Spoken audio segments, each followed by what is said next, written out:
What if I told you that Xbox just unveiled an AI so advanced it can literally generate gameplay and maybe even revive lost classics?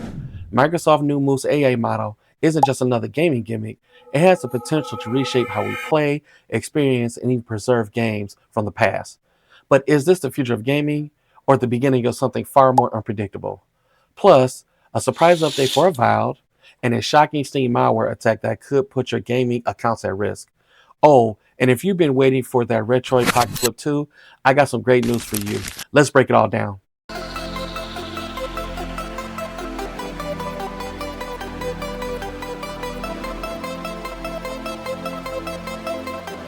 Xbox Move's AI model isn't just another AI tool, it's a potential game changer that can redefine how we play, develop, and even preserve video games. For years, people have speculated about when AI could go beyond assisting developers and start creating gameplay itself. Well, that time is now. Microsoft has unveiled Moose, a one of a kind generative AI model that can not only react to players' inputs, 3D environments, and in game physics, but can also generate gameplay on the fly. A massive leap forward for gaming technology. So, how does Moose work? Revealed in nature, Moose isn't just an AI generating random assets, it has been trained using 7 years of worth of human gameplay data from Ninja Theory's Bleeding Edge. Microsoft research worked closely with the studio to ensure Moose understands what makes gameplay feel natural, how to respond dramatically to players' interactions, and how to simulate real-time decision making. In simple terms, Moose doesn't just generate content, it actually plays and creates gameplay experiences like a human would. Imagine a feature where AI can generate entire quest lines, adapt any behaviors to your playstyle, and even create new gameplay mechanics based on your actions. Games could become truly infinite, with AI-driven worlds that's never feel repetitive. And if you're worried about AI just getting too good, just imagine Moose-powered NPCs learning how to roast you harder than your own squad, or worse, predicting where you're about to rage quit and make things even harder just for fun. But perhaps the biggest revelation is that Microsoft believes Moose AI could be the key to preserving classic games, a topic that has long been a struggle for the industry. Microsoft acknowledges that the countless classic games are tied to aging hardware and are no longer playable by most people. But with Moose, they're exploring the possibility of taking older back catalog games and optimizing them for any device, effectively making them hardware independent. Xbox boss Phil Spencer expanded on this vision, explaining that Moose has the ability to learn about older games, even if they were built on hardware that's no longer widely available.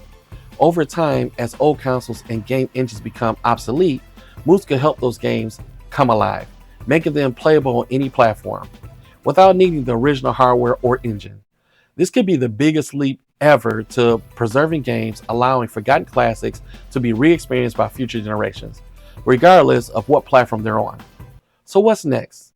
While Moose AI is still in its early days, Microsoft have confirmed that we'll be hearing a lot more about it at Game Developers Conference, the GDC, in 2025. This could be the beginning of a radical transformation in game development, AI-powered gameplay, and the way we experience gaming history. So what do you think? Are you excited about AI-generated gameplay and game preservation, or does this sound like the first steps towards Skynet's gaming edition? Let's talk about it in the comments. If you've been itching for a new clamshell handheld emulator, good news, the Retroid Pocket Flip 2 is coming soon, and judging by the leaks and hype, this thing might just flip your expectations. Yes, I went there. Following up on the Retroid Pocket 5, which gave us a sleek glass front design, a beautiful 5.5-inch OLED screen, and a Snapdragon 865 power enough to emulate some lighter Switch games, Retroid is now gearing up to drop their next big device.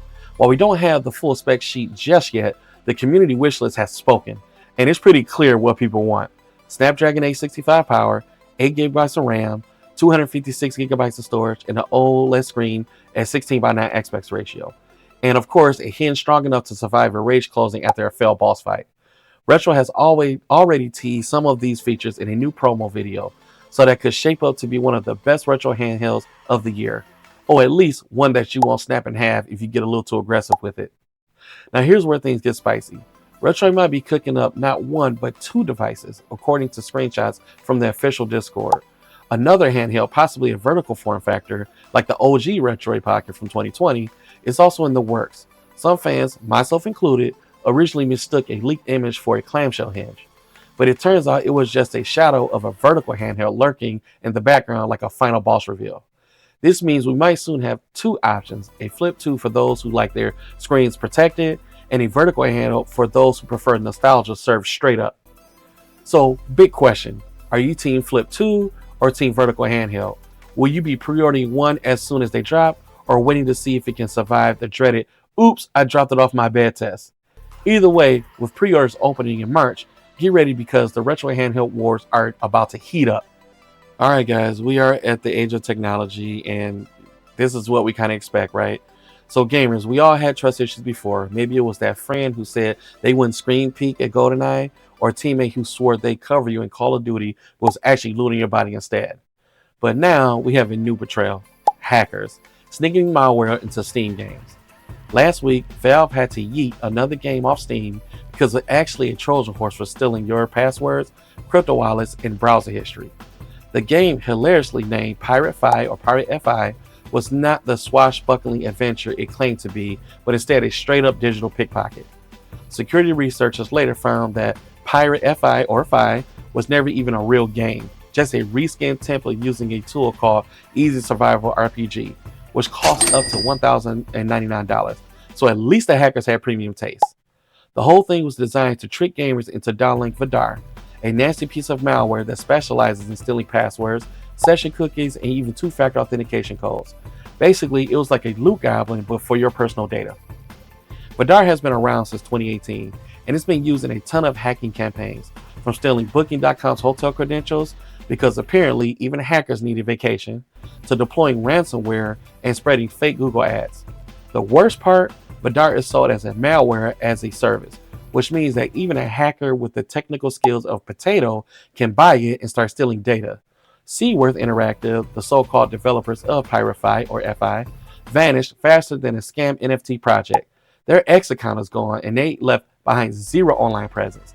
Even Valve isn't commenting on the situation, probably because they're too busy trying to stop this from happening again. So, lesson of the day: if a random game pops up on Steam that no one has heard of or promising an adventure, riches, and maybe a pirate hat, proceed with caution, or you might just find yourself sharing your password with some shady hackers in Russia. Avowed eventually launched with a massive 2.5 gigabyte day one patch because what's an epic RPG without a download before you play?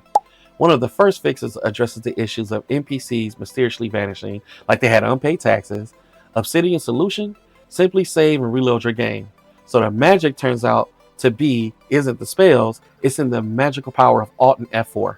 Another improvement is the reduction of companions commenting on your gear.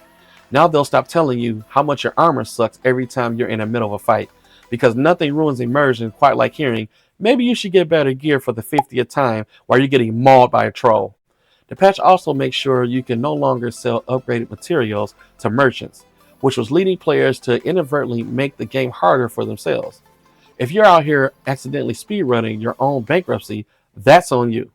And speaking of companions, they'll now revive with 75% health instead of 50%.